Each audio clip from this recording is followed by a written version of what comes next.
Now that Batman has turned into a full vampire, can anything contain him?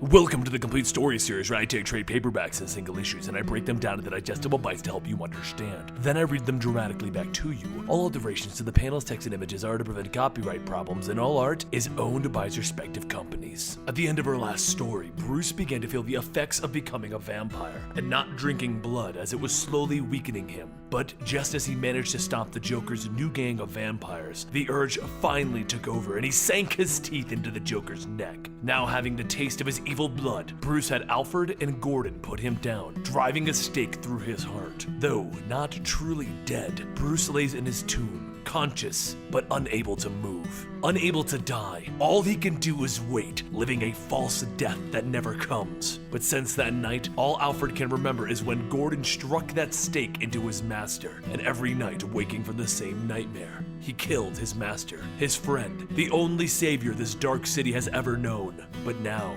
what will become of Gotham? Elsewhere in the city, a prostitute sees a man in the streets and offers her services. However, before the man even has a chance to answer, a sewer lid shoots up from the street and a giant scaly arm pulls her under. It is not a vampire sinking its teeth into the woman's flesh, it is a man. A large man with the teeth of a crocodile. Meanwhile, on the outskirts of Gotham, there is another man, one wrapped head to toe in rags outside of another man's house. Inside that home, the man hears a rock thrown through his window and he finds a note asking, "Are you scared?" The man in rags enters the home, asking the resident if he remembers a Jonathan Crane, a big gangly geek who loved to torture and terrify. Because he wouldn't recognize him now, he's changed. The man in rags throws down a vial and a gas begins to fill the room and the man begins to scream out, "Keep away!" The man in rags then slashes the other man's throat, stating that he is the Scarecrow, master of fear. Back over at the brownstone, Gordon knocks on the door of Alfred Pennyworth to talk to someone who knows what went down. Alfred lets Gordon in and he brings him tea, and as Gordon sits, he says that he's not too sure what's worse, the nightmares that they share or the reality of his job.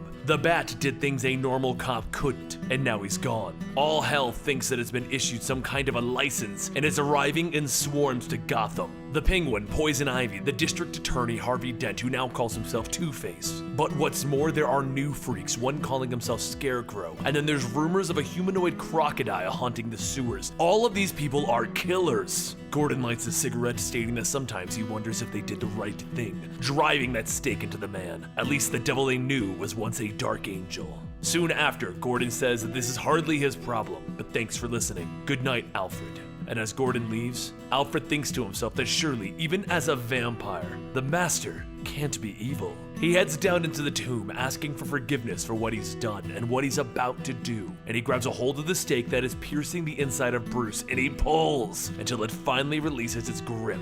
Bruce jumps up, asking, "What have you done? Why didn't you take my head? I had just loosened my black heart, only to pump the foul blood of the Joker into me." Alfred tells him that surely he's still the same man inside. He just couldn't bear seeing him like that. The city needs him. And Bruce shouts, "Gotham does not need another monster." But Alfred explains what's been happening in his absence. Alfred then offers himself, if only to give Bruce the strength to stop things, to make things right again. And Bruce knocks him away and begins to fade into red mist, leaving the home. Elsewhere, the Penguin leads a group of cops into a trap to kill them, and as they enter, he begins. The cops begin to fire on the Penguin's thugs, but then through the garage door, Bruce, in his giant bat form, swoops in. He forms in front of the Penguin as he holds his knife, telling him, "It will take more than a cheap trick to." Bruce stops him, stating, "If I'm a trick, then you shall be the treat," and he bites down on the Penguin's neck. Bruce then turns to the thugs, telling the cop killers that he wants information, then their blood. Where's the rest of their gang?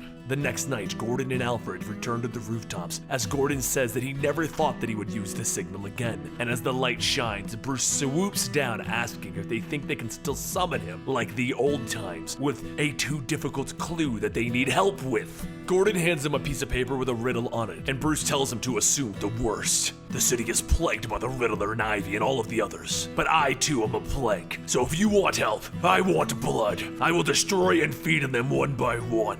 You'd best pray, though, that I can prevent them from returning as monsters to my side. And then he leaves. But as promised, Bruce begins to destroy his targets, first biting into the Riddler, then cutting off the Scarecrow's head with his own sickle, and drinking the blood. And then finally, he appears before Ivy. Slowly, his red mist begins to fill her garden, and the leaves and the plants begin to wilt. She screams for him to get away, but Bruce tells her that she's always wanted him, but in his current form, it will be the only way that he could ever want her, and he tears into her neck. The following night, Alfred and Gordon see the bat signal shining into the sky, thinking that it's Bruce calling out to them, but as they step out holding a cross, just in case, Harvey tells them that he's rather amused by his presumed protection, and Killer Croc just laughs. Gordon asks how did they get up there, and Harvey tells him that they just want to get down to business. They both need the Batman stopped, and they each can't do it on their own. Gordon tells him to leave, he'll never work with him, but Harvey tells him that they could just kill him right now, but they won't. They want to give him some time to think about the proposal of working together, but time is running out. Alfred says that it's all his fault, but Gordon tells him to stop blaming himself. He is just as much at fault as he thinks he is. They must hope that a small part of Bruce still wants to be stopped. As Bruce flies onto his next target, he thinks how Harvey is a smart man trying to propose an alliance. Gordon and Alfred wouldn't stop him on their own. Not this time. Over in the wharf, Black Mask tells his men that they will not fold just because Harvey and some croc creep spin a scary tale about Batman becoming the boogeyman. But as he goes on, Bruce crashes through the windows, ripping the heads off the goons. One by one, Bruce moves through, killing each gangster, including Black Mask himself. And as the dawn begins to shine through the cells of the Blackgate Penitentiary, the criminals begin to see something outside. They see the heads of other criminals skewered along the fence, all looking back at them. Later, as the night begins to fall once more, Bruce makes his way to his next location, Arkham Asylum. Here, Bruce is not coming just to leave a message for the killer inmates inside. He has come for their heads. Moving from one cell to the next, in his bloody mist form, he kills each killer until the floors of the hallways run red with blood. Just as the nurse reports what's going on to Dr. Arkham, a severed head flies through the window, holding a note in its mouth. Dr. Arkham takes the note out, and written in blood, it tells him to go home. His work is done. Once word of what happened at Arkham travels, Gordon decides that they've hit rock bottom, and with what happened at Arkham, it changed things. Harvey tells Croc that it's time to join their new partners and scope out the hunt, map a plan, eradicate some badass bat. Gordon, Alfred, Harvey, and his men all head down into the caves below Wayne Manor to begin to prepare their trap. Gordon tells everyone that they're going to have to lure Batman into it, but Harvey asks how, and Alfred says that with the perfect bait, the one thing that he has always trusted, himself. Harvey says that the old man is bait, but what's the trap? What are they going to use to kill him? And Gordon tells him, the sun. It will have to be during the day. Tomorrow. But as the two discuss their plans, Bruce watches and listens, thinking that it's a good move on Gordon's part. But will it be enough? He remembers that not long ago, the sacrifices that had been made for him, the Catwoman, Selina, the demi-vampire, Tanya, each who died so that he can go on. Yet he takes no strength from their examples. With only Harvey and Killer Croc as acceptable prey, there won't be anything left. Next would be Blackgate, but the criminals are in for nothing but theft and less. They don't deserve his crimson mist.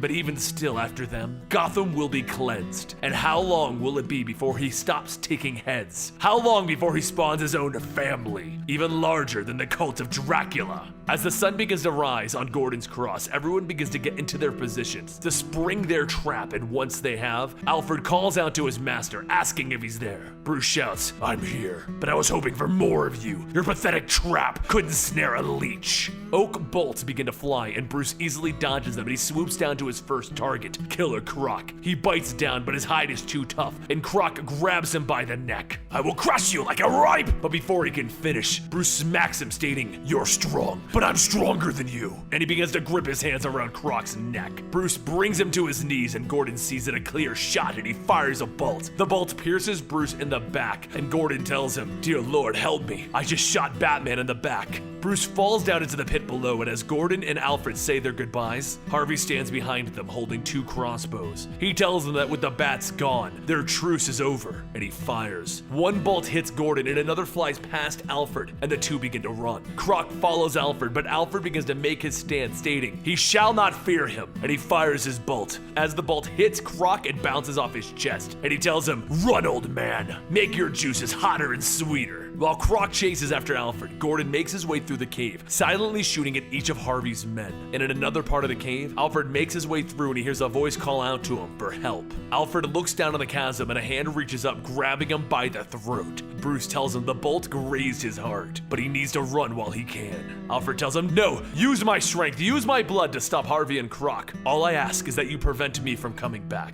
Bruce rips the bolt out of his chest, stating, after this, after you, after them, there will be no more. Not long after, Croc makes his way into the tunnel where Alfred ran, and as he steps in, he kicks something and he sees Alfred's head. He begins to hear fluttering and he looks back to see Bruce flying straight for him, snapping off a piece of the rock from the ceiling. He holds it forward and he flies as fast as he can, stabbing Croc and pinning him to the ground. He tells him, you had a tough hide, but not tough enough. Thanks to a good man's sacrifice, I can keep your blood. Elsewhere, Harvey closes in on Gordon, holding his crossbows ready. But before he can fire, he hears something behind him. Harvey asks Bruce how, and he tells him, the only way possible, a blood sacrifice, and now it's your turn. Harvey turns and he fires 2 bolts, and Bruce catches them in midair and tells him, 2 bolts, 1 for each face, and he slams them into the sides of Harvey's head. Bruce pulls the bolt out and he drinks from the blood, and he says that he used to stop murderers and prevent death, but now he is death and murder. Now with Alfred gone, he saved Gordon's life. He saved it for last. Gordon tells him no, but Bruce grabs him and he tells him, wake up, you damned mortal fool. Kill me or join me. Become me. Together time will be ours. Billions, one crimson feast after another. Oceans of blood. We will drink until the world is drained dry. So what will it be? Kill me or help me exterminate the human race? I won't be able to resist you much longer. The detonator, Bruce asks. Where is it? And through his struggles, Gordon tells him his belt. Bruce tells him to do it. Run as if hell is at your heels, now! Explosions begin to go off on the surface, and soon rocks begin to fall, allowing sunlight in. But as the rocks fall, Gordon sees that he used too much of the explosive. There's going to be an avalanche with no way out. May God have mercy, old friend, on both our souls. More rocks begin to fall, crushing Gordon, and Bruce tells him, God will, old friend, at least on your soul and Alfred's. And as the light begins to fill the caverns, Bruce thinks to himself that there is only one monster left, himself.